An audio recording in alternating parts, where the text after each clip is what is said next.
प्रणाम करता हूं।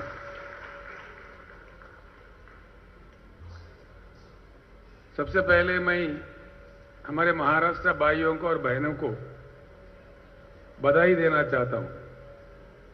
इसलिए जिस लक्ष्य को लेकर हम निकले हैं, जिस लक्ष्य को लेकर, महान लक्ष्य को लेकर हमने कार्यक्रम की शुरुआत की है, आज महाराष्ट्र राज्य को और आप सभी को राष्ट्रीय नेतृत्व करने का एक पहला अवसर आपको मिला है। ये हमारी सफर शुरुआत महाराष्ट्र राज्य से है। ये सिर्फ महाराष्ट्र राज्य के लिए नहीं, ये पूरे भारत को बदलने वाली एक महान लक्ष्य है। बिन बदले भारत विकास नहीं कर सकता। ये बात 75 साल का आजादी के बाद का जो समय है, इन 75 सालों में जो अनुभव हमें मिला है वो हमें सिखाता है। और पूरे दुनिया में भी जहां जहां रूटीन तरीके से उभर के, जिन देशों ने उभर के आउट ऑफ बॉक्स होके काम किया है, वहां बहुत विकास हुआ है। हिमालय के उस पर हमारे से लगा हुआ देश चाइना, हमारे देखते देखते जो हमसे गरीब थे, हमसे कम बजट थे, हमसे कम जीडीपी थे, हमारे आंखों के सामने ही दुनिया का एक प्रबल आर्थिक शक्ति बन गया। ऐसी स्थिति आया कि without China there is no world, ऐसी स्थिति आ गई है। जिन देशों को ईस्ट एशियन टाइगर्स कहते हैं, जैसे कि सिंगापुर है, मलेशिया है, साउथ कोरिया है, जापान है, ऐसे कई देश अपने रूटीन तरीका से उठकर कुछ नया रास्ता पकड़ के अपने पीछे का अनुभव का सार लेते हुए जिन्होंने काम किया है, वो देश विकसित हुआ है। आपको आसान से समझ में आने के लिए मैं एक बात बोलता हूं। अभी हाल में ही कर्नाटक राज्य का चुनाव आपने देखा है। वहां भाजपा का सरकार हार गया और कांग्रेस का सरकार आ गया। कोई जीता है, कोई हारा है, लेकिन क्या बदलने वाला है? कुछ बदलेगा? कुछ बदलने वाला है? कुछ नहीं बदलने वाला। ये तो कथा 75 साल से चलते ही आ रहा है। कोई पार्टी जीतता है, कोई नेता जीतता है, कोई हारता है, लेकिन ये नहीं हो रहा है जो होना चाहिए। चुनाव में और चुनाव के बाद जनता का जीत होना चाहिए।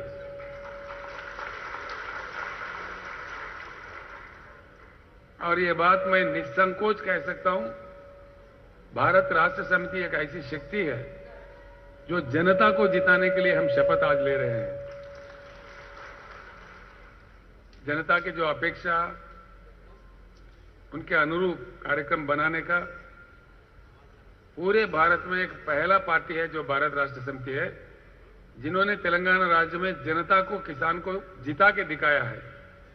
खाली बातों में नहीं, अपने काम से, अपने दीक्षा से जिता के दिखाया है। आज किसी को इसमें शक करने की जरूरत नहीं है। निसंकोच आज तेलंगाना मॉडल पूरे भारत में डिमांड हो रहा है। तेलंगाना मॉडल चाहिए हमको, पूरे राज्यों में, पूरे भारत में यह नारा गूंज रहा है। जब तक भारत नहीं बदलेगा, जब तक भारत में एक गुणात्मक परिवर्तन नहीं आएगा, यहां कोई काम होने वाला नहीं है। मैंने पीछे भी आप लोगों को बता चुका हूं, पानी जो चाहिए होता है सिंचन के लिए भी, पीने के लिए भी, जितना चाहिए भारत के लिए उससे डबल पानी की उपलब्धि है भारत में। मैंने आंकड़े पहले भी दे चुका हूं। पानी को रखते हुए भी आज हम पानी से वंचित हैं। और पानी इतनी अमूल्य चीज होती है जो कहीं किसी फैक्ट्री में नहीं बनता। आदमी पानी को नहीं बना सकता। तो इतने अमूल्य चीज को हम जिस तरीके से संभालना चाहिए उस प्रकार का नहीं कर रहे, लेकिन हजारों टीएमसी समंदर के लिए छोड़ दे रहे। और एक तरफ हमारे किसान बहुत भारी नुकसान उठा रहे, कुछ तो अपने जान भी खो बैठे आत्महत्या करके। ऐसी स्थिति है। किसी भी शहर में पूछो महाराष्ट्र राज्य में, वो चाहे अकोला हो, अमरावती हो, वो भाइयों के लिए कुछ कुर्सी डालो ना भाई, खाली जगह है तो कुर्सी डाल दो, जल्दी कर दो हिमांशु। इधर भी कुछ लोग खड़े के हैं। कई राज्यों में लास्ट टाइम मैं जब नांदेड़ आया था, वो हमारे अभय पाटिल के घर बैठा था मैंने, वहां पे किसी ने बोला साहब अकोला में, औरंगाबाद में 8 दिन में एक बार पानी मिलता है। वहीं अकोला वाले हमारे प्रकाश पोरे साहब थे, वो कह रहे थे अकोला में 7 दिन में एक बार आता है। सोलापुर में कह रहे थे कि 10 दिन में एक बार आता है। ये स्थिति क्यों है और ये स्थिति कब बदलेगा, कैसा बदलेगा, बदलने वाला कौन है? अब के जो नेता है, अब को जो पार्टी है, वो नहीं बदलेंगे, इसमें कोई शक नहीं। और एक भी पार्टी बदलने का इच्छा शक्ति रखता तो कब का बदला हुआ होता। ऐसा नहीं हो रहा है। इसीलिए ये एक राज्य की कहानी नहीं है, पूरी देश की कहानी है। कहने के लिए शर्म आता है, 75 साल के आजादी के बाद भी हमारे देश की राजधानी दिल्ली में भी लोगों को पर्याप्त पानी नहीं मिलता है, पर्याप्त बिजली भी नहीं मिलती है। ये कितनी बड़ी शर्म की बात है। इसके बाद भी हमारे नेता नहीं जाग रहे। हमारे किसान तो आत्महत्या कर रहे, बहुत दुखी, बहुत गड़बड़ीला बात है जो हम सह नहीं सकते। हमारे दलित वर्ग के लोग गरीब के गरीब पड़े हुए हैं, सदियों से गरीबी के शिकार है। हमारे आदिवासी वो अपने रोना रो रहे, हमारे पिछड़े वर्ग के भाई वो भी परेशान है। तो किसका उद्धार हुआ इस देश में? इस आजादी का फल किसको मिला, किसका फायदा हुआ? जो स्वाभाविक रूप से जो कुछ डेवलपमेंट दिखता है वो हो ही जाएगा, करने पर भी, नहीं करने पर भी हो जाएगा। जब हम इंसान के रूप में पैदा होते हैं, हमको बड़ा होना ही है। साल ब साल हम बड़ा होते जाए, स्वाभाविक रूप से बड़ा हो जाएंगे। वो डेवलपमेंट नहीं कहलाता जो स्वाभाविक ढंग से होता है। जहां भी हिम्मत वाला सरकार हो, दिमाग वाला सरकार हो, जनता को सही में कुछ करने वाला सरकार हो, वहां विकास दिख रहा है। अभी मैंने जो देश आपके सामने जिक्र किया है, उसका परिणाम हमारे सामने है। हम देख रहे हैं, पूरी दुनिया के सामने है। मैं आप सभी से प्रार्थना करता हूं, जिस लक्ष्य को लेके आज हम एक शुरुआत कर रहे हैं, ये कोई साधारण लक्ष्य नहीं है। और साधारण एक चुनाव के लिए, किसी को आमदार बनाने के लिए, किसी को खासदार बनाने के लिए, ये कोई चुनाव के लिए बात नहीं है। किसानों ने काफी लड़ चुके हैं। ऐसा नहीं है कि किसानों ने नहीं लड़ा। यहां इसी राज्य में शरद जोशी के लीडरशिप में कितने आंदोलन किसानों ने किया, कितने लोग जेल गए, कितने लाठी खाए, कितने गोली खाए। शरद जोशी के भाषा से प्रेरित होकर यहां के लोग पंजाब में जाके लड़े, हरियाणा में जाके लड़े, कई दिन वहां के जेलों में भी पड़े रहे। और पंजाब के लोग, हरियाणा के लोग, जैसे गुरनाम सिंह चढ़ोनी है, हमारे बुजुर्ग एक राजोवाल जी है, उन्होंने भी आके महाराष्ट्र में भी लड़ा है। बेंगलुरु में प्रोफेसर नंजुंडा स्वामी लड़ा है। उत्तर भारत में, उत्तर प्रदेश में सर चोटूराम लड़े थे 1935 से लेकर 1835 से लेकर, बाद में महेंद्र सिंह टिकायत ने लड़ा, मद्रास में नारायण स्वामी लड़ा। ऐसा नहीं है कि किसानों ने नहीं लड़ा।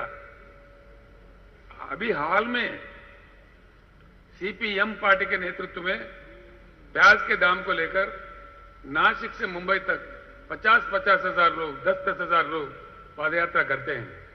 ये कोई देश है? इस देश में लोकशाही है? लोगों का कोई मान्यता है? किसानों को कोई इज्जत है? आखिर ये कब तक चलेगा? कहां तक चलेगा? किसान का दुख दुखी रह जाएगा या किसान का दुख मिट जाएगा? मुझे पूरा उम्मीद है जरूर मिट जाएगा। भारत राष्ट्र समिति के नेतृत्व में महाराष्ट्र राज्य में भी मुझे पूरी उम्मीद है, बिल्कुल बन जाएगा, कोई बात नहीं। इसीलिए मैं कह रहा हूं, ये बात निसंकोच कह रहा हूं। इसलिए तेलंगाना राज्य, जहां से मैं आता हूं, जहां का मैं आज मुख्यमंत्री हूं, तेलंगाना राज्य बनने से पहले वहां भी बड़ा महाराष्ट्र से भी गड़बड़ीला मामला था। हर दिन किसान मर रहे थे, हर दिन हमारे राज्य के बुनकर मर रहे थे, कई लोग, आधा से ज्यादा लोग पलायन थे, काफी मुश्किल थी। ना पीने का पानी था, ना सिंचन का पानी था, ना बिजली था। लेकिन आज गुज़िश्ता 9 साल में तो 2 साल फजूल चले गए, 1 साल सवा साल कोरोना और 1 साल नोटबंदी, 2 साल मारे गए। सिर्फ 6.5-7 साल के कड़ी मेहनत से आज जो तेलंगाना मॉडल पूरे देश पे छाया हुआ है वो बन गया है। अगर समर्पित रूप से हम काम करते हैं, काम कर सकते हैं। तेलंगाना राज्य में आज हर घर में नल फिट है, हर घर में, एक भी घर बगैर नल के नहीं है। शहरों में भी गरीबों के लिए वहां सिर्फ 1 रुपए से नल का कनेक्शन दिया गया, जो कि हर घर में रहना चाहिए करके। समर्पित रूप से जब हम करना चाहते हैं, हर घर को पानी पहुंचाना चाहते हैं, ये कोई मुश्किल काम नहीं है, ये देवी देवताओं का काम नहीं है, ये तो इंसानों का काम है। कर सकते हैं, करके दिखाया है तेलंगाना राज्य ने। वहां के ऑफिसर भी कोई स्वर्ग से नहीं है, कोई दूसरे जगह से नहीं है, या तो अमेरिका से नहीं है। वही ऑफिसर है, वही नेता है, वही सरकार है, वही लोकतंत्र है, कोई नई चीज नहीं है। लेकिन एक ही बात इसके साथ जुड़ गया था कि इच्छा शक्ति, करने का इच्छा शक्ति हो, काम बिल्कुल हो सकता है, कोई अड़चन नहीं है। अब महाराष्ट्र राज्य में भी क्रांति लाना हमारा जिम्मेवारी है। मैं आप सभी लोगों से अनुरोध करता हूं, जिस काम के लिए इस 2 दिन में हम यहां से निकलेंगे, इसमें बहुत अहम बात यह है, महाराष्ट्र राज्य में ग्राम पंचायत है 27,000 के ऊपर, लेकिन गांव है 45,000। गांव का नंबर तो है 47,000, लेकिन 2,000 गांव में जहां लोग नहीं रहते, सिर्फ शिवार रहता है, ऐसे एक 2,000 गांव है। उसको छोड़े तो महाराष्ट्र पूरे राज्य के अंदर छोटे बड़े मिलाकर 45,000 गांव हैं। आप लोग लिख लीजिए, आपको दिया गया है, आपको पैड मिला, सभी को राइटिंग पैड है। कुछ शब्द जो इंपॉर्टेंट है वो आप लिख लीजिए, आपको याद रहेगा, अच्छा भी रहेगा, आगे के लिए काम भी आएगा। हम अभी जा रहे हैं यहां से निकल के 45,000 गांव में, ग्रामीण क्षेत्र में, और महाराष्ट्र राज्य में जो नगर पालिका है, महानगर पालिका है, उन सारे चीजों में 5,000 के ऊपर म्युनिसिपल वार्ड्स और म्युनिसिपल डिविजन्स है। उन 5,000 में भी हमारा काम जारी रहेगा, पूरे म्युनिसिपल एरियाज में भी। यानी कि 50,000 यूनिट में हमारे पार्टी की कमेटियां बनाने के लिए हम आज निकल रहे हैं यहां से। कल निकलेंगे, आज नहीं, आज कल दोपहर तक यहां प्रशिक्षण पाके पूर्ण रूप से तैयार होके शपथ लेके फिर यहां से निकलेंगे। और इस कार्यक्रम, ये बुनियाद होगा भारत को परिवर्तन करने का। मैं पहले अपने शब्दों में कह दिया, महाराष्ट्रवासी, महाराष्ट्र के जनता, महाराष्ट्र के किसान और महाराष्ट्र के जो बीआरएस के भाई हैं, आप इतने किस्मतवान हैं कि आज राष्ट्रीय नेतृत्व करने का मौका महाराष्ट्र को ही मिला है। भारत भी नेताओं से, पार्टी से थक चुका है। भारत को भी इंतजार है, पूरे भारत को भी। गुज़िश्ता लास्ट 2-3 महीने में मैं पूरा यहां हालात को परख रहा था, देख रहा था। महाराष्ट्र से हमने शुरुआत किया, उसका एक प्रबल कारण है, महाराष्ट्र से जुड़ा हुआ तेलंगाना का एक 1000 किलोमीटर का बॉर्डर है। 1000 किलोमीटर के बॉर्डर में इधर से उधर बेटी देना, उधर से इधर बेटी देना, ये रोटी बेटी का संबंध है तेलंगाना और महाराष्ट्र के बीच में। कई लाख रिश्ते हैं, उधर से इधर भी है, इधर से उधर भी है, लोगों का आना जाना भी है। तो यहाँ की बातें बहुत मालूम होते रहते हैं। और यहाँ मुझे दुख था, सबसे ज्यादा विदर्भ क्षेत्र में, यवतमाल जिले में ऑलमोस्ट हर दिन एक आत्महत्या हो रहा है, सबसे ज्यादा हो रहा है। पूरे राज्य का अगर आंकड़ा देखे, हर दिन 8-9 आत्महत्या किसानों का लगातार हो रहा है। इसीलिए मैंने समझा कि जो भी शुरुआत करना है, जो किसानों के लिए क्रांति लाना है, तो महाराष्ट्र राज्य से शुरू करते हैं। इसीलिए मैं कह रहा हूं फिर एक बार, महाराष्ट्र का जो क्रांति होगा ये यहीं नहीं रुकेगा। आज हम महाराष्ट्र में काम शुरू कर रहे हैं। मैं आपसे विनती करूंगा, कल ऐसा दिन आएगा, मैं आपसे रिक्वेस्ट करूंगा कि आपको मध्य प्रदेश में भी काम करना पड़े, गुजरात में भी काम करना पड़े, छत्तीसगढ़ में भी काम करना पड़े, क्योंकि आप एक बार हौसलेमंद हो जाओगे, पूरे बात को समझ जाओगे। आपसे प्रार्थना की जाएगी, भाइयों बहनों जाके थोड़ा 10 दिन के लिए 8 दिन के लिए महाराष्ट्र गुजरात वालों को भी सिखाओ, मध्य प्रदेश वालों को सिखाओ, ये भी काम आपको करने का है। इसलिए मैं फिर एक बार कहता हूं, महाराष्ट्र भारत परिवर्तन का जो क्रांति है, भारत को बदलने का जो क्रांति है, ये मौका राष्ट्रीय नेतृत्व करने का महाराष्ट्र राज्य को ही मिला है। फिर एक बार मैं आप सभी लोगों को दिल से, हृदय से मैं बधाई देता हूं। तो हमारे काम है इन 50,000 यूनिट में जाना। कल हम यहां से निकलेंगे, एक दिन का मोहलत बीच में रहेगा। 21 तारीख पूरा मटेरियल जो पार्टी का पहुंचना है, आपके अपने अपने मतदार क्षेत्र पहुंच गया है या आज रात तक कुछ पहुंच रहा है, वो आपको मालूम भी है, मुझे बार बार कहने की जरूरत नहीं है। ऑलरेडी पहुंच गया है या पहुंच रहा है, तो कल तक तो पूरा पहुंच ही जाएगा। जैसा आप वहां वापस जाओगे, पूरा वो मटेरियल देख लेना। हर दिन हम 22 मई से 22 जून तक 30 दिन कड़ी मेहनत करेंगे। पूरे 30 दिन, हर दिन एक 5 गांव में हम जाएंगे। ज्यादा नहीं जाने का, ज्यादा नहीं घूमने का। एक एक गांव में हमको 1.5 घंटा 2 घंटा ऐसा लगेगा, जो कि हमको वहां पे कमेटियां बनाने हैं। हर गांव में, ग्रामीण क्षेत्र है तो गांव में, या वो नगर पालिका है तो म्युनिसिपल डिवीजन में, म्युनिसिपल वार्ड में, हर जगह 9 कमेटियां बनाने होंगे। दया करके आप सभी लिख लें, मैं आपसे प्रार्थना करता हूं। पहले वाला होगा party committee, BRS party committee, ये कमेटी बनाने होगी। दूसरा बहुत ही इंपॉर्टेंट कमेटी किसान कमेटी, BRKS, भारत राष्ट्र किसान समिति। दूसरा कमेटी होगा किसान कमेटी। तीसरा कमेटी होगा युवा कमेटी, यूथ कमेटी। चौथा होगा महिला कमेटी, वुमेन कमेटी।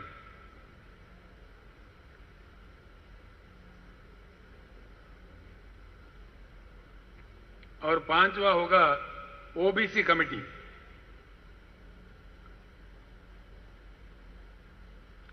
7वां होगा SC committee, scheduled caste committee. जी ठीक है, चटवा है, ये काट दिए यहां पे। और 7वां होगा tribal committee, ST committee. Tribal ये हर जगह नहीं होंगे, लेकिन जहां है जरूर वो कमेटी बनना चाहिए। किसी जगह हमारे आदिवासी है, किसी जगह बंजारा है, जो भी है, जहां बनना चाहिए। जहां नहीं छोड़ दीजिए, जहां है वहां बनाना चाहिए। इसके बाद में होगा हमारा माइनॉरिटी कमेटी। माइनॉरिटी में 2-3 किस्म के लोग आते हैं। ज्यादातर हमारे मुसलमान समाज होता है, क्रिश्चियन समाज भी होता है, जैन समाज भी होता है, सिख समाज भी होता है, ऐसे 4-5, इन सभी से मिला के माइनॉरिटीज का भी हमको कमेटी बनाना चाहिए। और आखिरी कमेटी होगा स्टूडेंट कमेटी, विद्यार्थी। ये 9 कमेटियां हमको बनाने पड़ेंगे। इसका मैं एक बात बताता हूं आपको। गांव अगर छोटा हो, जब गांव कह रहे हैं हम लोग, पंचायत नहीं कह रहे, कमेटी हर गांव में होना चाहिए। तो जब गांव का हम बना रहे, तो छोटा अगर गांव है, 300-400 का ही वहां का आबादी है, तो हर कमेटी में 6 लोगों को ले लीजिए।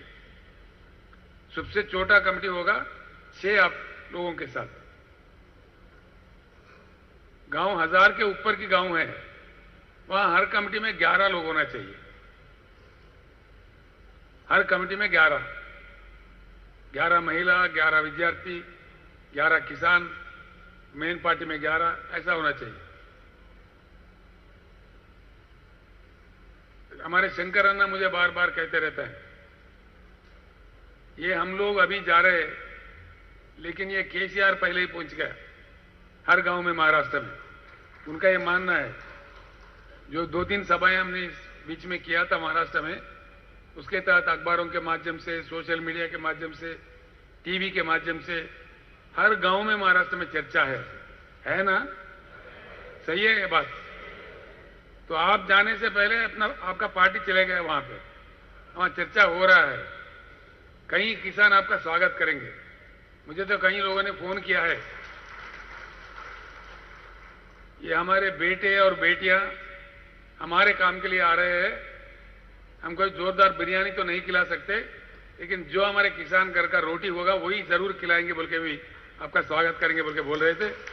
मैं आपसे अनुरोध करता हूं, जब गांव में जाओगे किसान के पास खाओ, किसी जगह दलित बस्ती में खाओ, लोगों के साथ हमको ऐसा जुड़ना है। वो जो मिले वो जो रोटी दिए, एक दो रोटी दाल खाओ, बस काम अपना करते रहना। बहुत सिंपल रहना चाहिए, हमको लोगों में मिला जुला रहना चाहिए, हमारा वो कल्चर होना चाहिए। एक ऐसे कल्चर हम स्टार्ट करते हैं। बाकी पार्टियां बहुत धनवान है, हम लोग ऐसा नहीं है, गरीब पार्टी है, गरीबों के लिए काम करते हैं। किसानों का पार्टी है, किसानों के लिए काम करते हैं, इसलिए सभी को साथ लेके चलते हैं। कहीं अच्छे माइनॉरिटी नेता है, खाना खिला रहे तो खा लो, कोई दलित नेता है हमारे, उनके घर पे खा लो, दलित बस्ती में खाओ। हमको दलित बस्ती में खाना चाहिए, जरूर जा जाके खाना चाहिए, ऐसा करना चाहिए।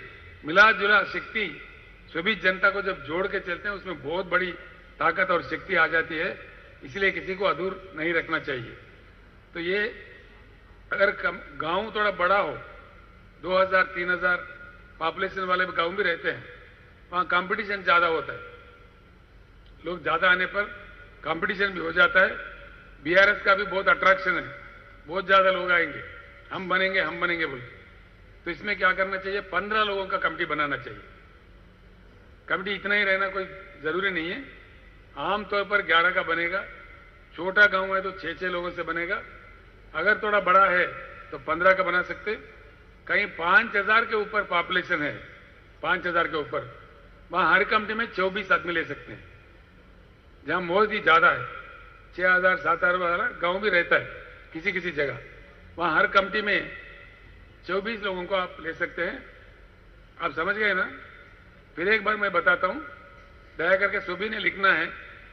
छोटे से छोटा गांव है तो हर कमेटी में 6 ऑफिस बेरर होना चाहिए, हर कमेटी में 6 लोग, एक अध्यक्ष होगा, एक उपाध्यक्ष होगा, एक जनरल सेक्रेटरी होगा।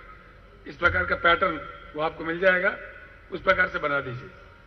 उसी प्रकार से गांव मीडियम पेस का है, हर कमेटी में 11 लोग आना चाहिए। 1000, 1200, 1500 के अगर गांव है, उससे बढ़कर गांव है 15 लोगों का भी आप बना सकते हैं। उससे भी बढ़कर है, ज्यादा लोग है, ज्यादा लोग उमड़ पड़े, ज्यादा लोग उत्सुक है आने के लिए, किसी को मना मत कीजिए। तब तो 24-24 लोगों का कमेटियां बनाइए। ये प्रक्रिया बहुत ही अहम प्रक्रिया है। चलते चलते हम 3 लोग 4 लोग जाएंगे तो उसमें से किसी को बुखार आ जाएगा, उनको रेस्ट देना चाहिए।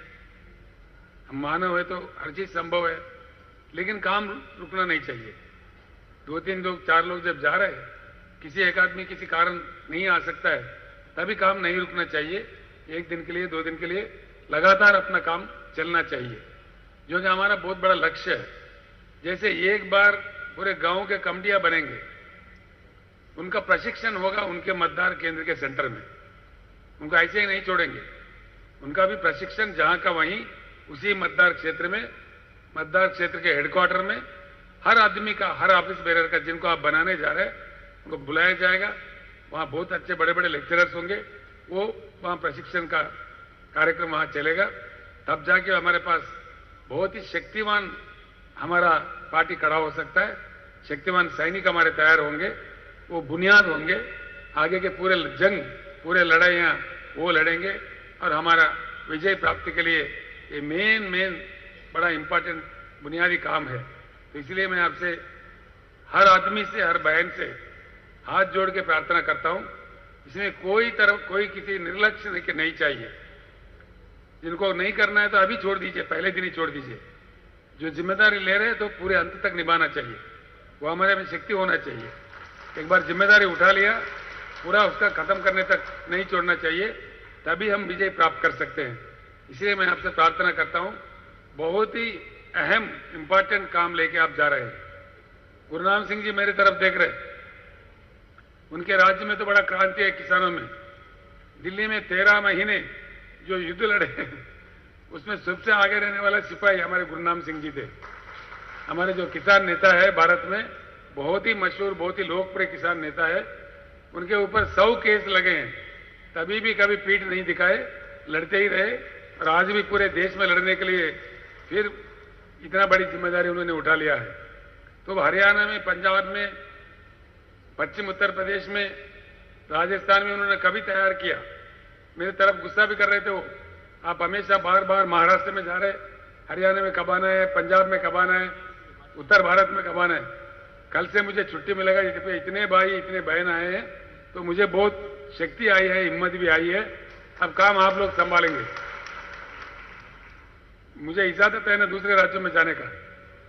कल के बाद से आप यहां लग जाइए, फिर मैं गुरुनाम सिंह झांसी के साथ जाके हरियाणा में, पंजाब में 1 हफ्ता 2 हफ्ता वहां भी काम करके आता हूं, ताकि पूरी भारत में हमारी संगठन फैल जाए, हम फैल जाए।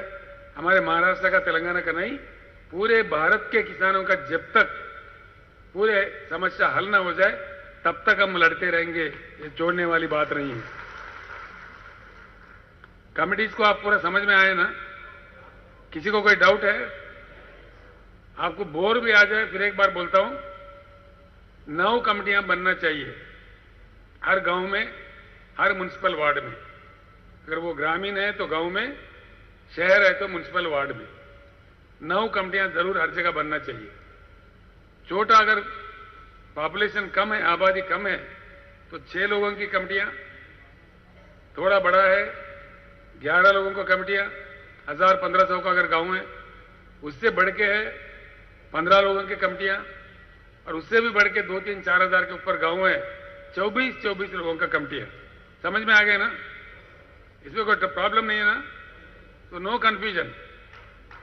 बताइए।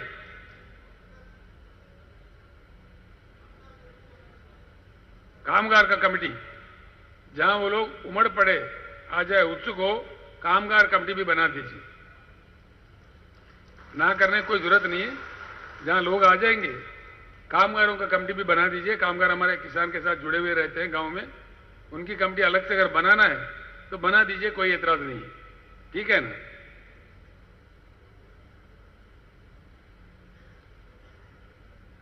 पूरे हमारे पास क्या कह रहे, जो रिटायर्ड एम्प्लॉइज है उनको भी आप ले सकते हैं। रिटायर्ड टीचर है, रिटायर्ड डॉक्टर है, उनको पूरा ले लीजिए। वो लोग बड़े जिम्मेदारी से काम करेंगे। और ये लोग कहां से मिलेंगे ऐसा फिक्र करने की जरूरत नहीं है। किसानों का कमिटी बनेगी, किसानों के घर में महिलाएं रहेंगे, उनसे कमिटी बनाइए। किसानों के घर में विद्यार्थी रहेंगे, उनके कमिटी बनाइए बने। ठीक है ना? समझ गए मेरी बात को? हर लोग है हमारे पास, तो उनका बना लीजिए आराम से। इसमें कोई कंफ्यूजन की जरूरत नहीं है। ये काम आसान करने के लिए हर ऑफिस बेरर जो भी इसमें आ रहे हैं, ऑफिस बेरर बन रहे हैं, उनका हमारे पास पूरा लिस्ट होना चाहिए। उसके लिए आपको टैब दिया जाएगा। सैमसंग टैब है ना वो बताइए टैब का है? कोई एक टैब दे दो। नहीं, खोलने का जरूरत नहीं।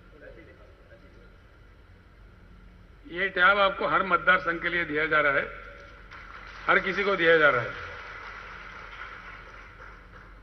आज मेरा भाषण कंप्लीट होने के बाद हम खाना खा लेंगे, तो इसका भी आपको प्रशिक्षण मिलेगा। इसलिए वहां फोटो खींच सकते हैं, जिनको ऑफिस बेरर बना दिया। अब समझिए, मुझे बना दिया किसी गांव में, तो मेरा फोटो रहना चाहिए जरूर, और मेरे पूरे डिटेल फोन नंबर इसमें फॉर्मेट दिया गया है, इसमें ऑपरेट करके। ये इजी है। जो लोग हम लोग मोबाइल फोन यूज कर रहे हैं हर दिन, इसी मामले में ये भी है। ये कोई देख के कोई डरने की जरूरत नहीं है, आराम से इस पे काम कर सकते हैं। ये अब आज आप सीख जाओगे। आज आप कमेटी भी यहाँ बना के दिखाओगे, एक एक कमेटी, हर मतदार संघ वाले एक एक कमेटी बनाओ यहाँ पे, तो ऑटोमेटिक आ जाएगा। कुछ मुश्किल हुआ तो आपके साथ बच्चे रहेंगे, वो उनको अगर साथ लो गाड़ी में, तो वो कर देगा काम। कहीं अगर मुश्किल है, आजकल तो ये यूज करने वाले लड़के हमारे पास बहुत है, तो आपके साथ अगर आपको मुश्किल लग रहा है तो काम ना रुक जाए, इसलिए किसी एक लड़का जो अच्छा जानता हो आपके साथ ले लीजिए। समझ गए ना आप लोग? अगर आप अपने आप में कर सकते हो ठीक बात है, जहां नहीं कर सकते हो बताइए।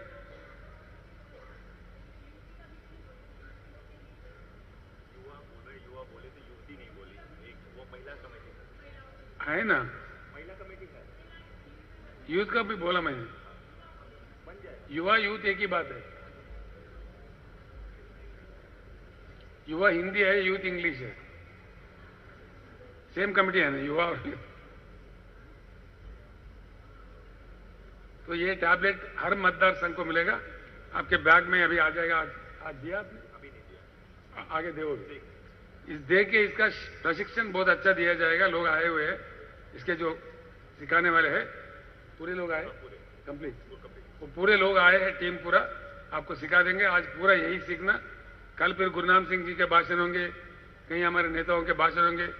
कल लंच करके फिर हम डिस्पर्स हो जाते हैं, विदा हो जाते हैं, ठीक है ना? कल दोपहर तक हमको रहना पड़ेगा, तो आज ये सीख लेते हैं, मेरी बात है। और ये दूसरा कुछ नहीं होगा, आज कोई भाषणबाजी नहीं होगा, आप लोगों को बोर भी नहीं लगेगा। तो भाषणबाजी जो भी होगा कल विदा के समय हमारे बहनें भी बात करेंगे, आप में से कुछ लोग बात करेंगे, ठीक है ना? जो बात करना चाहो नाम दे दो, आज आप लोग भी बात करना चाहिए। 1 घंटा आप ले लीजिए, 1 घंटा नेता लोग ले लेंगे, फिर डिस्पर्स हो जाते हैं, ठीक बात है।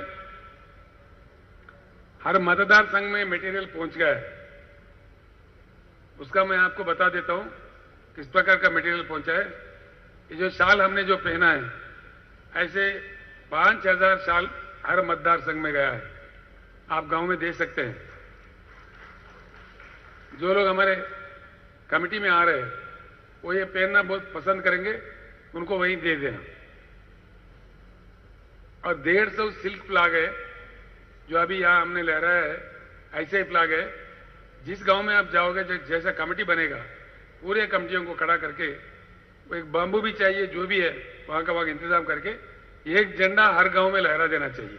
आपको झंडे दिए गए हैं, अच्छा लगने के लिए जो हर गांव में लहराएंगे, उसके लिए थोड़ा कास्टली झंडा, सिल्क झंडा दिए गए हैं, उसको आप यूज कर सकते हैं। और इसके साथ जो टोपी होता है, अब की बार किसान सरकार का लिखा हुआ होता है इस पे हमारा नारा, वो 3000 टोपी दिए गए हैं। वो सारे ऑफिस बेरर जो बने हैं उनके बीच आप बांट सकते हैं। और आपको पोस्टर्स दिए गए हैं, 4000 पोस्टर दिए गए हैं हर मतदार संघ के लिए। हर गांव में उसको चिपका देना चाहिए, गांव के छोटा बड़ा के हिसाब से वो आप डिसीजन ले सकते हैं। सुबह जब निकल रहे गाड़ी, तो हर दिन 5 गांव के लिए मटेरियल साथ में लेते चलना चाहिए, हर दिन। अभी जो मटेरियल आपके पास पहुंचा है उसमें से 5 गांव के लिए हर दिन सुबह लेके गाड़ी में लेके हमारे साथ लेके जाना चाहिए, हर गांव में देना चाहिए। हमारे सोलंकी है, प्रदीप सोलंकी जी आ गए, वो है, कल आपको भाषण भी देना है, आप तैयार हो जाइए। तो उन्होंने एक किताब लिखी है, तेलंगाना राज्य में आए थे, माझा अनुभव बोल के, हमारा अनुभव बोल के किताब लिखा है। ये किताब बहुत ही सुंदर है, अच्छा है, ये पढ़ने पे लोग काफी परिवर्तित हो रहे हैं। तो ये 15 लाख किताबें भेज दिए। हर मतदार संघ में 5000 कापी दिए हैं, जो आप हर गांव में दे सकते हो। इसको पढ़ने से हमारा फायदा होगा। हर गांव में दे दीजिए, 5000 को आप बांट लीजिए, कितने गांव है उसके हिसाब से। हर दिन सुबह आपके साथ में जितना चाहिए उतना आपके साथ ले जाइए। और ये पर्ची है, पर्ची हर घर में आप दे सकते हैं। पर्ची 25,000 दिए हैं हर मतदार संघ के लिए। हर गांव में आप 50-100 गांव के बड़े छोटे के हिसाब से वो आप खुद निर्णय ले सकते हैं जितने देना चाहिए। ये हर किस्म का मटेरियल सुबह जब निकलते हैं साथ लेके चलना चाहिए। ये पर्ची भी पूरे राज्य के अंदर हर गांव में पहुंचना चाहिए। इसमें सारा अच्छा चीज लिखा हुआ है, क्यों ये क्रांति क्यों चाहते हैं, चीजें क्या है, इसमें बताया गया है। दया करके इसको हर घर में देते जाइए। जितने समय आप वहां रहेंगे उतना समय में कमेटी को दे दीजिए, हम बाद में भी बांटेंगे वो लोग जब हमारे कमेटी में आ गए हैं।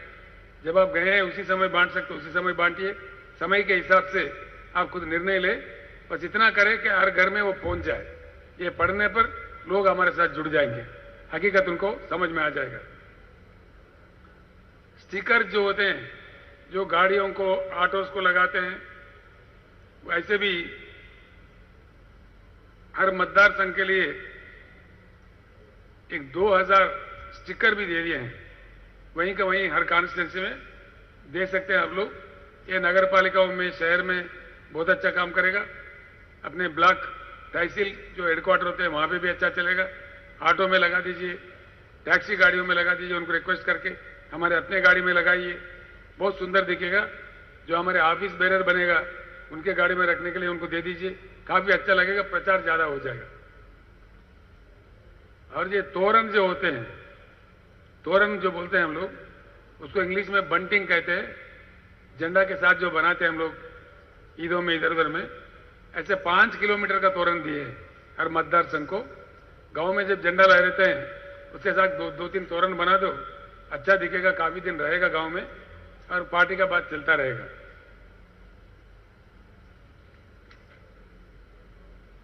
इतना ही है ना? गाना अभी सुनाए थे, गाने सुने थे आप लोग? ठीक ही था, गाने ठीक थे, बहुत अच्छा।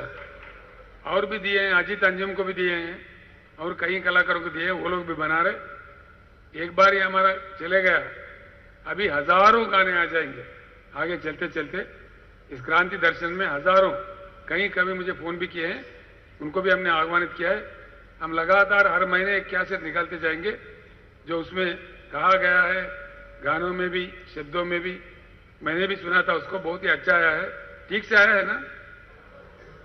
वो आपको हर मतदार संघ के लिए 10 दे रहे हैं, 10 पेन ड्राइव दे रहे हैं जिसमें पूरे गाने बने हुए हैं। आप दे दो हमारे कमेटी मेंबर को तो वो मल्टीप्लाई कर लेंगे, वहां पे वो हजारों में चले जाएगा। और आज की दुनिया में, आज का जो सोशल मीडिया का जमाना है, यूट्यूब का जमाना है, जब तक ये नहीं छोड़ेंगे तब तक हमारे पास रहेगा। एक बार आप बाहर कर दो तो लाखों करोड़ों में स्मार्टफोन में चले जाएगा, रुकने वाला नहीं है। दूसरों के लिए नहीं, मैं आपके लिए कह रहा हूं। पहली काम आप ये करो, आपके फोन में डाल के आपके व्हाट्सएप ग्रुप में भेज दो, यहीं से अब चलना शुरू हो जाएगा। आप पहुंचने से पहले आपका गाना पहुंच जाएगा गांव में। ठीक बात है ना? आपके भी दोस्त है ना, आपके ग्रुप्स है, आपके व्हाट्सएप है, आपके फोन से भी आप चला दीजिए। और जो मतदार संघ है, मेरे साथ एक जयंत पाटिल जी आए हैं, जयंत देशमुख कहाँ है? आप आ जाओ इधर।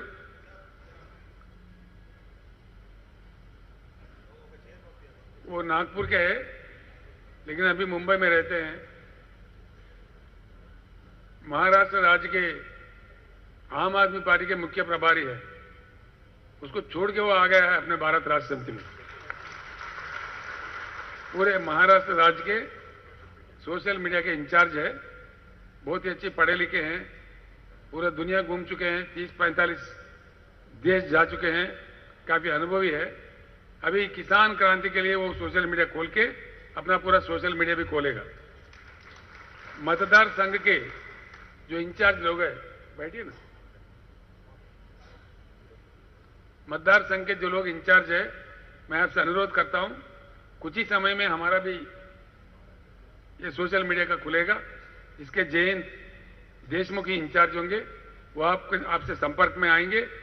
हर दिन आपको मैसेज आते रहेगा उसके जरिए, आप फिर नीचे भेजते रहोगे। हर मतदार संघ में एक कमेटी होना चाहिए सोशल मीडिया का, और हर गांव में भी बनाना चाहिए। ये एक मैसेज आपको आया दिल्ली से जो जयंत देशमुख भेजेंगे, एकदम करोड़ों फोन में वो चला जाना चाहिए। क्रांति लाने के लिए, लोगों तक अपनी बात पहुंचाने के लिए हमको ये बात चाहिए। एक बात मैं आपसे कहता हूं, हमारा भारत देश बुद्धिजीवियों का देश है, बुद्धिमानों का देश है। ये बुद्धुओं का देश नहीं है। ढंग से अगर कहा जाए, ढंग से अगर अपनी बात पहुंचाई जाए, भारत सही जवाब देता है। भारत, इंडिया रिएक्ट्स, भारत प्रतिक्रिया बताता है। एक ऐसे देश है, ऐसे कई चीज हमने होते हुए देखा है। जयप्रकाश नारायण, लोकनायक जयप्रकाश नारायण इमरजेंसी के खिलाफ जब लड़ रहे थे, एक आवाज जो दिए थे, उस समय के सरकार ने सारे नेताओं को गिरफ्तार किया था, जेलों में रखा था। कई लोग जो जिनको मैं जानता था उस समय, मधु दंडावती जी थे, रामविलास पासवान जी थे, जॉर्ज फर्नांडिस जी थे, ऐसे कई जाने माने नेताओं को उस समय का सरकार 18 महीने तक जेल में रखा था। उन्होंने अपने फार्म जेल से ही भरे थे और 45 दिन के अंदर ऐसी क्रांति आया, पूरे उस समय के सरकार को उखाड़ के बंगाल के खाड़ी में फेंक दिए और जनता सरकार बन गया। ये आप सभी ने देखा है, होते हुए देखा है।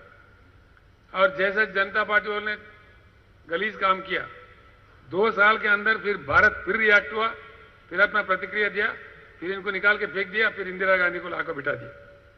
यानी कि इससे समझ में आता है, सही काम नहीं करेंगे, जन विरोधी काम करेंगे तो जनता प्रतिक्रिया दे देगी। जो जन विरोधी काम कर रहे हैं उनके बारे में बात हमको जनता तक पहुंचाना चाहिए।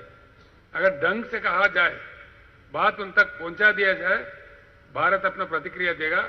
ऐसे बुद्धिमानों का हमारा देश है।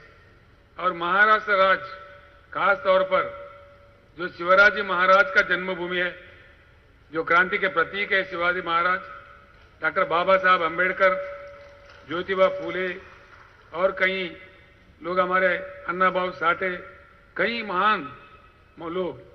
अन्ना भाऊ साठे के तो लोग रशिया में जो मार्क्सिम गोर्की थे, महाराष्ट्र के गोर्की मानते हैं। उन्होंने इतने कहानियां लिखे हैं, नॉवेल्स लिखे हैं, जो लोगों में आए हैं, बहुत प्रचलित भी हुए हैं। इसीलिए ढंग से बात पहुंचाना है। सोशल मीडिया के जरिए से आप लोग पहुंचाते रहो, और जो मटेरियल आपको दिया जा रहा है इसको कहीं फेंको मत। बहुत ही इंपॉर्टेंट चीज है ये, हमारे को भगवत गीता से भी ज्यादा ये है, इतना पवित्र है। हर घर तक ये पहुंचना चाहिए। कुछ भी प्रयास करके हर घर में ये पहुंच जाएगा, समझो कि आपके बात बन गया, आपके विस्तृति बढ़ जाएगी, आपकी शक्ति बढ़ जाएगी, लोग आपके साथ जुड़ जाएंगे। एक बार ये पदाधिकारी बन जाए, आप जो जिन पदाधिकारियों को बनाने जा रहे हो, पदाधिकारी बन जाए, उसका प्रशिक्षण बहुत ही अच्छे ढंग से, बहुत ही अच्छे कहने वालों से दिया जाएगा। और हमारे पार्टी के जो हमारे प्रदीप सोलंकी साहब है, वो खुद में अच्छे प्रवचनकार भी है, कीर्तनकार भी है, और वक्ताओं का पूल बनाने में, वक्ताओं का एक टीम बनाने में बहुत ही शिक्षित नेता है। अब हमने और एक बात भी आपके सामने रखना है, भारत परिवर्तन हमारा जीवित लक्ष्य है।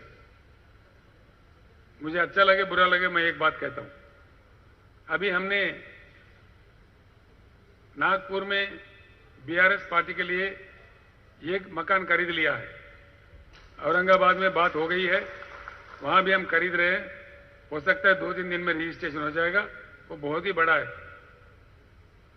जितना मराठवाड़ा का दिल बड़ा है, वो ऑफिस उतना बड़ा है। वैसे ही पुणे में भी वो देशमुख साहब, हमारे विजय देशमुख साहब, और पाटिल साहब जो हमारे एमपी साहब है, वो लोग लगे हुए हैं। पुणे में भी एक परमानेंट ऑफिस होगा, और मुंबई में भी बीआरएस का परमानेंट ऑफिस होगा। और सिर्फ ऑफिस नहीं होगा, वहां हम लंगर खोलेंगे। जो भी हमारे नेता कार्यकर्ता रोज आते रहेंगे, रोज 500-600 लोगों के लिए भरपूर खाना भी मिलेगा। वो लगातार चलता रहेगा हर दिन। तो ऐसे हमारा ऑफिस होगा। नागपुर वाले नागपुर में चलाते रहेंगे, पुणे वाले पुणे में चलाते रहेंगे, औरंगाबाद वाले औरंगाबाद में चलाते रहेंगे, और मुंबई वाले मुंबई में चलाते रहेंगे। क्यों ये इंतजाम किया जा रहा है? क्यों हम खरीद रहे? वो तो करोड़ लगा के खरीदना पड़ रहा है, कई करोड़। क्यों खरीद रहे? इसका एक लक्ष्य है। जब तक हमारे शपथ पूरा ना हो, जब तक हम मंजिल नहीं पहुंचे, किसी भी कीमत पर इस बात को नहीं छोड़ना है। ठीक है?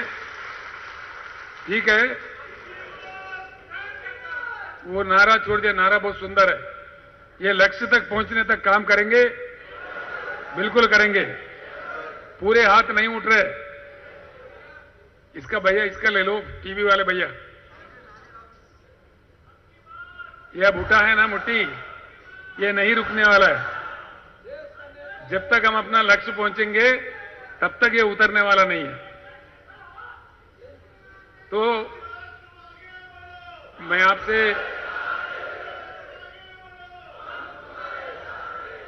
एक और बात का भी अनुरोध करता हूं। देश को परिवर्तन करने का, सर्व वर्गों का कल्याण करने का एक महान उत्तम लक्ष्य है। ये ऐसे वैसे लक्ष्य नहीं है, ये कोई चिल्लर पल्लर राजनीति नहीं है।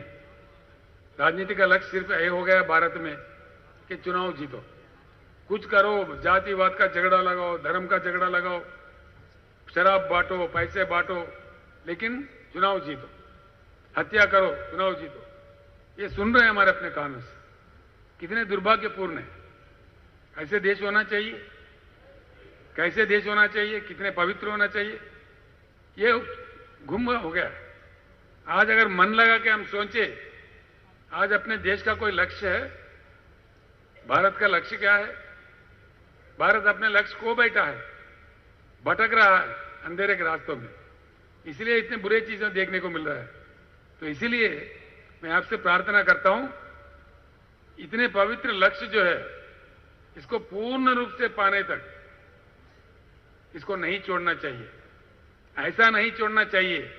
मेरा इच्छा है आप पूरे लोगों से व्यक्तिगत रूप में मेरे अनुरोध है कि कल के दिन मैं रहूं ना भी रहूं, ये मुहिम चलते ही रहना चाहिए। ऐसे जज्बा होना चाहिए, ऐसे एक शपथ हमको लेना चाहिए जिसलिए कि कोई हम मजाक चालू नहीं कर रहे हैं हम लोग। ये कोई मजाक के लिए, किसी को खुजली करने के लिए, किसी छोटा मोटा राजनीति के लिए ये हम चालू नहीं कर रहे। हम तो आराम कर सकते हैं, कोई बात नहीं है, लेकिन पूरे देश को परिवर्तन करने के लिए दो चार शब्द मैं कहूंगा, इसलिए मुझे कहना पड़ रहा है। आप लोग भी कह सकते हैं, जिनको याद रखना है आप लोग लिख लीजिए। भारत में दो चीज है, मैं ज्यादा नहीं कहूंगा। आज हम पानी के लिए तरस रहे हैं, परेशान हैं। दूसरा, बिजली के हमको तड़पाया जा रहा है, हम लोगों को बेवकूफ बनाया जा रहा है। इसकी मैं कहानी आपको बताता हूं। भारत में 1,40,000, आप लोग लिख लीजिए, भारत देश में भगवान की, प्रकृति की इतनी कृपा है कि हमारे पास 1,40,000 टीएमसी की बारिश होती है। TMC, TMC. और अगर इसको, ठीक है, टीएमसी लिख लीजिए, बस है। 1,40,000 टीएमसी की बारिश होती है हर साल, कभी ज्यादा भी होता है। जब बारिश होने लगता है उस समय में इसमें आधा बाष्पीकरण हो जाता है। बाष्पीकरण समझते ना, एवापोरेट होता है, आधा हमारे लिए बचता है। यानी कि 70,000 टीएमसी शुद्ध पानी जो इस्तेमाल करने के लायक होते हैं हमारे नदियों में बहते रहता है, भारत के नदियों में। ये आंकड़े मेरे नहीं है, सेंट्रल गवर्नमेंट के, केंद्र सरकार के आंकड़े हैं। सेंट्रल वाटर कमीशन जो होता है ना, CWC कहते हैं, ये आंकड़े उसके हैं। आप लिख लीजिए, सेंट्रल वाटर कमीशन के ये आंकड़े हैं, हमारे कहानी नहीं है, ये बीआरएस पार्टी की स्टोरी नहीं है।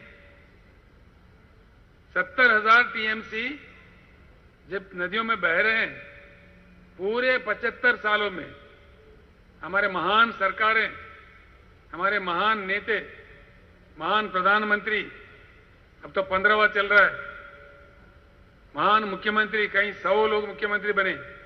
इतने लोगों की शक्ति, इतने लोगों की बुद्धि भारत को प्राप्त हुआ है अब तक सिर्फ 20,000 टीएमसी। और 50,000, लिख लीजिए आप, सिर्फ 20,000 टीएमसी का उपयोग किया जा रहा है। बाकी 50,000 टीएमसी सीधे बह रहे बंगाल के समंदर में या अरब के समंदर में।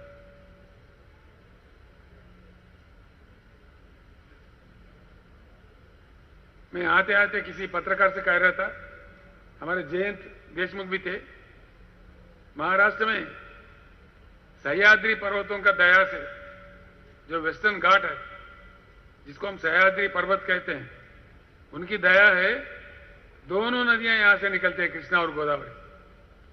वेस्टर्न घाट की वजह से जो बारिश वहां होता है, बहुत जोरों की बारिश होता है, वहां से निकलते हैं। इसमें उपयोग होता है बहुत कम, सीधा चलते हैं बंगाल की खाड़ी में। और हम पीने के पानी के लिए परेशान हैं। एक काम करो हमारे हिमांशु, दूसरे देशों में जो डैम्स है उसका लिस्ट है हमारे पास, वो पूरे लोगों को दे देना। हर मतदार संघ को 5-5 कॉपी दे दो। हाँ, इसमें है, मुझे दे दो। ये पर्ची में है, इस पर्ची में पूरा दिया हुआ है। ये कितने नंबर है? 13 देशों की कॉपी है ऐसे, लेकिन इंपॉर्टेंट 13 डैम्स का दिए हैं। हम महाराष्ट्र वाले पैटर्न प्रोजेक्ट को जानते हैं। पैटर्न प्रोजेक्ट को जानते हैं ना हम लोग, सभी जानते हैं, जिसको हम नाथ सागर भी कहते हैं, जयकवाड़ी कहते हैं, उनके 2-3 नाम से बुलाते हैं। उसका क्षमता है 100 टीएमसी, सिर्फ 100। ये देखिए, ये पर्ची है, आपके पास होगा, ये आपको दे भी, आपके बैग में भी है, ये आप देख सकते हैं। एक एक रिजर्वायर है। ये कहां पे? जिम्बाब्वे, जो इतना देश है, हमारे सामने कुछ भी नहीं है। ऐसे छोटे देश में 6500 टीएमसी, यानी कि 65 पैटर्न एक जगह है। 500 पैटर्न एक जगह, इतना बड़ा डैम बना दिया उन्होंने। क्यों बना दिया? क्या वो बेवकूफ है? ऐसे ही रशिया ने बना दिया, चाइना ने बना दिया, इजिप्ट ने बना दिया नाइल नदी पे, अमेरिका ने बना दिया कोलोराडो नदी पे, कई जगह बना दिया, कई देशों ने बना लिया। क्यों? अभी मैंने कहा था आपसे, पानी को कोई इंसान नहीं बना सकता, कोई फैक्ट्री में नहीं बनता, हम बना ही नहीं सकते। ये भगवान देता है, प्रकृति देता है हमको हर साल। बहुत ही अमूल्य चीज है, बहुत ही इंपॉर्टेंट चीज है। बहुत अच्छे तरीके से इसको संभालना चाहिए। जो कि हमारा देश, हम न्यूज में देखते हैं, अखबारों में पढ़ते हैं, बाढ़ से भी प्रभावित है, सूखा से भी प्रभावित है। कई जगह में सूखा पड़ता है हर साल, कई जगह में बाढ़ आके कई गांव वॉश आउट हो जाते हैं, किसान के फसल भी खराब हो जाता है, जमीन खराब होता है, दोनों चीज से। इस प्रकार के 5-5 हजार के, 4-4 हजार के इतने बड़े भारत देश में, इतने बड़ा बारिश रहने वाले देश में कम से कम 4-5 नहीं होना चाहिए। अगर ऐसे 4-5 डैम हिंदुस्तान में बने तो बाढ़ से भी सेफ हो जाएंगे, सूखा से भी बच जाएंगे, भरपूर पानी पीने के लिए दे सकते हैं। फिर क्यों नहीं कर रहे हमारे महान नेता? मैं पूछूंगा तो कुछ गलत लगेगा, मैं किसी के व्यक्ति का नाम नहीं लेता। महाराष्ट्र राज्य में आज जितने पार्टियां हैं, उन पूरे पार्टियों का सरकार बना है। हर पार्टी का बना ना, हर एक पार्टी का बना। सबसे ज्यादा दिन तो कांग्रेस सरकार बना, 50 साल रूल कर रहे थे। वो आज भी बड़े बड़े भाषण देते हैं। 50 साल का समय का काफी नहीं है? क्यों नहीं बनाए? उसके बाद सबसे ज्यादा समय मिला देश को संभालने के लिए भाजपा को, 16 साल हो गए। 16 साल का नहीं है, काफी नहीं है? क्यों नहीं बनाए? ऊपर से लंबा लंबा भाषण करते हैं, गला पाड़ पाड़ के। किसको चाहिए भाषण? क्या लोग चांद सितारे मांग रहे, सोने के ईंट मांग रहे, पीने का पानी मांग रहे, किसान अपने खेत को पानी मांग रहे? क्यों नहीं देते भाई? बारिश है, भगवान ने दिया है, बह रहे अपने आंखों के सामने। इसमें कोई बड़ा रॉकेट साइंस नहीं है, समझने के लिए अमेरिका जाने के लिए नहीं है, कोई रशिया को प्रणाम करने के लिए नहीं है। फिर क्या हो रहा है?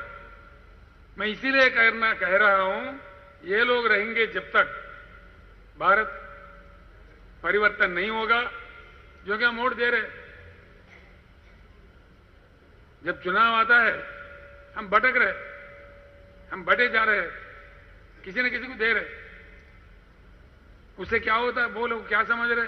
कुछ भी मत करो यार, हमको तो वोट मिलने वाला है, या तू जीतेगा या मैं जीतेगा, कोई तो एक जीतना ही है। ये 75 साल से चलते आ रहा है, इसको बदलना चाहिए, 100% बदलना चाहिए।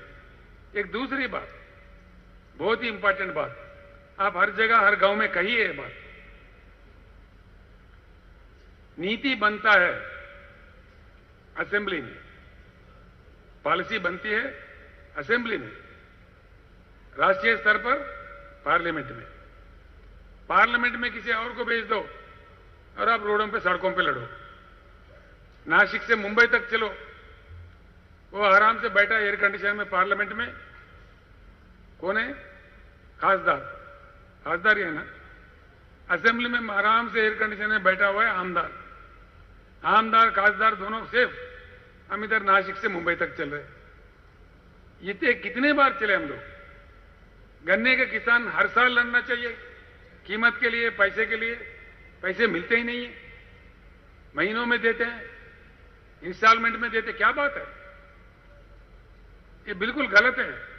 अगर करने की इच्छा शक्ति हो, आज तेलंगाना राज्य में अभी चल रहा है, तेलंगाना राज्य एक समय में रो रहा था, लोग मर रहे थे, आज वहां स्थिति बदल के ऐसा हो गया, सबसे बड़ा हरित क्रांति आने वाला राज्य पंजाब राज्य था। गुरनाम सिंह जी, इस साल के हिसाब में हमने आपको पार कर लिया, पंजाब को भी पार कर दिया तेलंगाना। सबसे ज्यादा धान प्रोड्यूस करने वाला राज्य अब तेलंगाना हो गया। करीब करीब 3 करोड़ टन के धान उगा रहे वहां पे। और अफसोस की बात यह है, हमने जब इच्छा शक्ति प्रदर्शन किया वहां पे 7100 खरीद केंद्र खोल दिया है हमने, हर 2 गांव के बीच में एक। हर दाना, एक एक दाना, पूरा दाना जो खरीदते हैं बिल्कुल सरकारी खरीदता है, कोई दलाल का शिकार नहीं है किसान वहां पे, 100%। और खरीदने के बाद पैसा 5वां दिन किसान के बैंक अकाउंट में जाता है, इधर उधर नहीं फिरना है। ये कैसा संभव हुआ? मैं एक बात बताता हूं आपको, जो तलाटी है ना, लोगों के किस्मत से खेलते हैं। आपका जमीन मेरे नाम कर दिए, मेरे नाम उनके नाम लिख दिए, अदल बदल कर दिए, बड़ा हंगामा करते हैं, कर रहे हैं ना।